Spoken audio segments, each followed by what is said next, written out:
આજકાલ બે પ્રકારના ઇન્વેસ્ટમેન્ટની જાહેરાતનું ખૂબ જ ચલણ ચાલે છે. એક, તમે નાણાં રોકો, તેના ઉપર માસિક 3થી 5% ગેરંટેડ વ્યાજ અને 2 વર્ષમાં તમારા રોકેલા નાણાં પરત. બીજું, તમે અમારા કોર્સમાં જોડાઓ અને ટ્રેડિંગ કરતા શીખો. માસિક 3થી 5% ગેરંટેડ પ્રોફિટ મેળવો. આ પ્રકારની સ્કીમોમાં લોકો આકર્ષાય છે અને પોતાના નાણાં ગુમાવે છે, છતાં પણ આવી સ્કીમો સફળતાપૂર્વક નવી આવતી રહે છે અને લોકો જોડાતા રહે છે. આજે એની પાછળનું માનસિકતા અને આ સ્કીમોનું ડિસેક્શન કરીએ. સૌથી પહેલાં તો 3થી 5%ની ગેરંટેડ વ્યાજની સ્કીમ. આવી સ્કીમોમાં જોડાવાના 3 કારણો છે. પહેલું કારણ એ આકર્ષક વેબસાઇટ, આકર્ષક પેમ્પલેટ બનાવીને એજન્ટ તમારી પાસે આવ્યો હોય ત્યારે તમારે વિચારવું જોઈએ કે શું આ બધું બનાવવું શક્ય નથી, સહેલું નથી.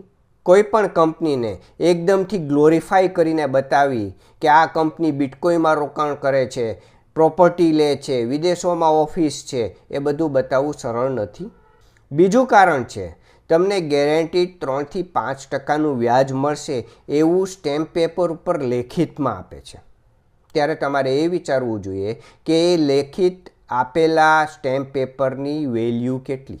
એ વ્યક્તિ તમારા નાણાં લઈને ગુમ થઈ જાય તો તમે એ સ્ટેમ્પ પેપરનું શું કરશો? અને ધારો કે તમે એને પકડી લીધો અને આવીને કે મારી પાસે કોઈ નાણાં જ નથી, તો કદાચ મેં સાંભળ્યું છે કે ફાઇનાન્શિયલ ફ્રોડની વધુમાં વધુ સજા 7 વર્ષની છે. તમને લાગે છે કે તમારા નાણાં પરત મળી જશે એને સજા થવાથી? અને ત્રીજું કારણ એ છે કે છેલ્લા 2-4 વર્ષથી એ બધાને રેગ્યુલર વ્યાજ પણ આપી રહ્યા છે અને મુદતે નાણાં પણ પરત કરી રહ્યા છે. શું આ ગેરંટી થઈ ગઈ? હવે આપણે આ સ્કીમને સમજવાની કોશિશ કરીએ. 3થી 5% માસિક, આપણે એવરેજ લઈએ 4% માસિક જો કોઈ વ્યાજ ચૂકવતું હોય તો વર્ષે 12 મહિને એ 48% તો વ્યાજ ચૂકવે છે. હવે એના માટે એને એજન્ટ રાખ્યા હશે તો કદાચ 2%નું કમિશન એજન્ટને પણ આપતા હશે, એટલે કે વાર્ષિક 50% એ ચૂકવી રહ્યા છે. તો તમારા લીધેલા નાણાં ઉપર વાર્ષિક એ 60થી 70% ઓછામાં ઓછા કમાતા હશે તો જ તમને ચૂકવી શકે. હવે એ વિચારો કે એવા કયા ઉદ્યોગ છે, કયા ધંધા છે જેમાં વાર્ષિક 60થી 70%નું રિટર્ન મળે. માની લ્યો કે એની પાસે કોઈ મોનોપોલીવાળી એવી વસ્તુ છે કે જ્યાંથી એ વાર્ષિક 60થી 70% વળતર મેળવી શકે છે, તો બજારમાંથી માસિક 1% વ્યાજે જોઈએ એટલા નાણાં ઉપલબ્ધ છે, બેંકમાંથી પણ ઉપલબ્ધ છે. તો એ તમારી પાસેથી શું કામ 3થી 5%માં આટલા મોંઘા નાણાં લે? શું કામ પોતાનો પ્રોફિટ કોઈ ઓછો કરે? હવે તમારા ભરોસા બનવાનું કારણ એક એ છે કે રેગ્યુલર બધાને વ્યાજ ચૂકવી રહ્યા છે, તો એ ખિસ્સામાંથી તો નહીં ચૂકવતા હોય, એમાંથી કમાતા હશે. તો આ વાતને થોડી સમજીએ. તમે 1 લાખ રૂપિયા એને આપો છો, માસિક એવરેજ માનો કે 4% વ્યાજ ચૂકવે છે, તો તમારા 1 લાખમાંથી જ એ દર મહિને તમને 4,000 રૂપિયા ચૂકવી રહ્યો છે. એટલે કે તમારા 1 લાખ પૂરા થતાં 25 મહિનાનો સમય લાગશે. હવે દર મહિને એ 4,000 રૂપિયા 1 વર્ષ એ રેગ્યુલર ચૂકવશે ને તો તમને એની ઉપર ભરોસો બેસી જશે.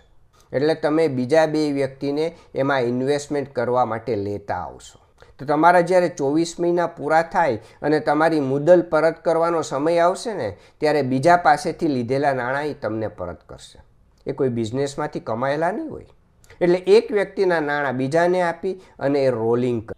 હવે તમે 2 વર્ષે તમારા નાણાં ડબલ થઈ ગયા તો તમે માનો છો કે નાણાં લઈને તમે ઘરે જતા રહેશો? હવે તમારો લોભ ઓર વધશે. તમે ઘરેથી 5 લાખ લઈને આવશો કે આ ભાઈ તો રેગ્યુલર વ્યાજ પણ આપ્યું અને 2 વર્ષે નાણાં પરત પણ કરી દીધા.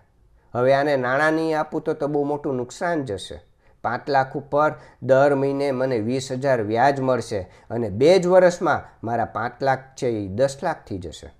આ તમારો લોભ છે એ તમને નાણાં લઈને ઘરે નહીં જવા દે.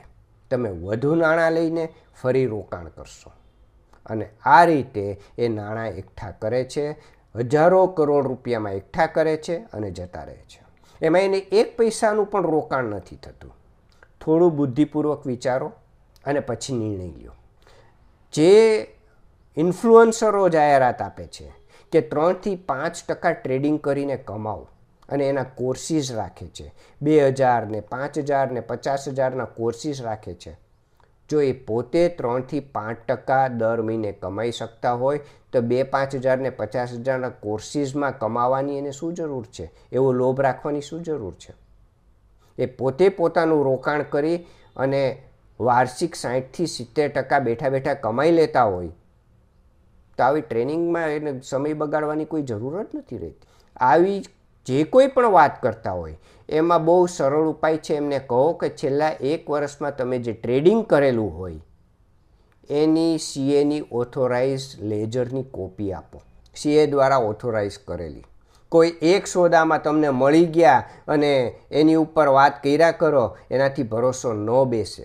છેલ્લા 1 વર્ષમાં તમે રોકેલા નાણાં ઉપર શું તમે 3-5% લેખે પ્રોફિટ કમાયેલા છો? એટલે કે વાર્ષિક 35-60% કમાયેલા છો? તમારું લેજર આપો અને પછી હું નિર્ણય કરીશ. થોડીક બુદ્ધિપૂર્વક આવા નિર્ણયો કરશો તો તમે મોટી નુકસાનીમાંથી બચી જશો. તમારા લોભ ઉપર કાબૂ રાખો, નહીં તો આવા લેભાગુઓ તૈયાર જ બેઠા છે નવી નવી સ્કીમ બનાવી અને તમને લૂંટવા માટે.